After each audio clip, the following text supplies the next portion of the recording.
Hello दोस्तों, नमस्कार। आपका आरवी मान्यूसी पर स्वागत है। जैसा कि आपको पता है, चाहे आपके रिट के एग्जाम हुआ हो या आपके पहले सेकंड ग्रेड का एग्जाम हुआ हो, आपका कट ऑफ मार्क्स उतना ही जाता है, यानी कि उतने ही क्वेश्चन जाते हैं जितना हम बताते हैं।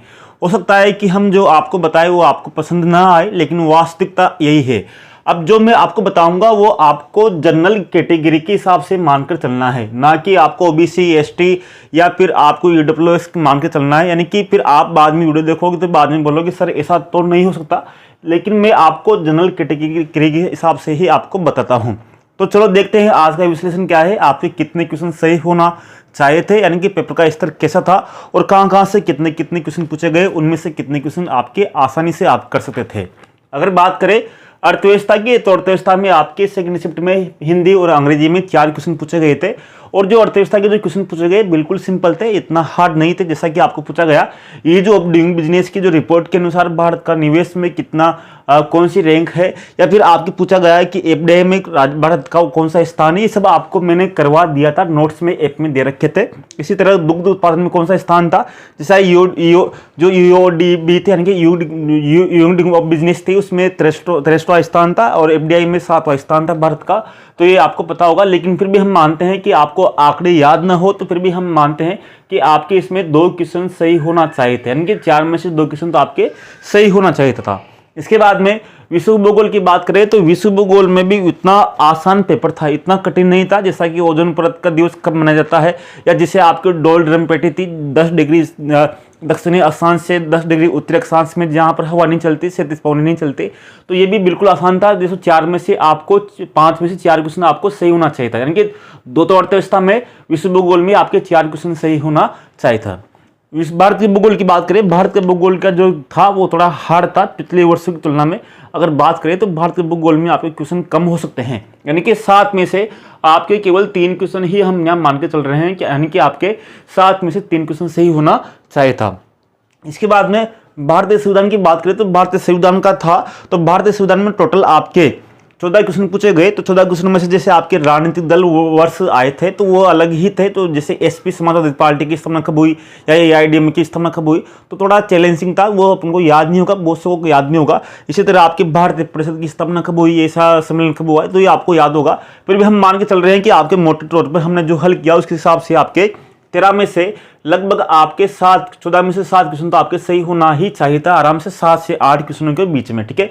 इसके बाद में राजस्थान की राज्यव्यवस्था के बारे में देखें तो राजस्थान की राज्यव्यवस्था में आपके केवल 1-2 ही क्वेश्चन थे जिसमें आपको कंफ्यूज हो सकते हैं, बाकी बिल्कुल सिंपल थे। आयोग के बारे में, राज्य स्तरीय जन अभियोग निराकरण समिति के सदस्य कौन थे, अध्यक्ष नहीं पूछा, सदस्य पूछा था, तो ये जरूर आपको कठिन था। तो 9 में से आपके 7 क्वेश्चन बिल्कुल सही होना चाहिए था।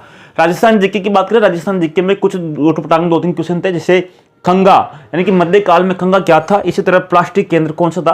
तो इस तरह से आप 31 क्वेश्चन पूछे गए, 31 में आपके 24 क्वेश्चन तो सही होना चाहिए थे, यानी कि इस तरह से आपका स्तर था। अगर इनकी पूरी बात करें तो टोटल आपके क्वेश्चन कितने सही हो रहे हैं, तो इस पर अगर देखें 2 तो अर्थव्यवस्था में, 4 में से विश्व भूगोल में आपके 4 क्वेश्चन, इसी तरह भारतीय भूगोल से 3 क्वेश्चन। इसके बाद में आपके राजस्थान की जो संविधान है, राजस्थान का जो संविधान है, भारत का संविधान है, 14 में से आपके इसमें 8 क्वेश्चन मान लेते हैं। और राजस्थान की राज्य व्यवस्था में से आपके टोटल इसमें 7 क्वेश्चन, और भारत के संविधान से इसमें टोटल हमने मान ले 24 क्वेश्चन। तो इस तरह से आपके मोटे तौर पर 48 से 49 क्वेश्चन यहाँ हो रहे हैं, यानी कि टोटल मान लेते हैं हमने 49 क्वेश्चन, यानी कि 49 क्वेश्चन आपके सही होने चाहिए थे 70 में से। कितने में से? 70 में से।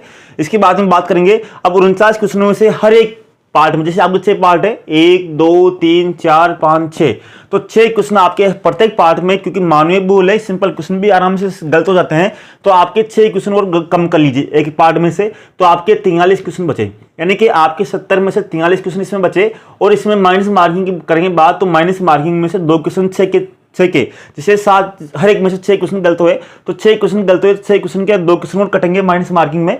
तो इस तरह से आपके 43 में से 2 क्वेश्चन और कम कर लीजिए, 41 क्वेश्चन, कि 70 में से आपके 41 क्वेश्चन तो सही होना चाहिए बिल्कुल आराम से, यानी कि 70 में से 41 क्वेश्चन आपके सही नहीं होना चाहिए।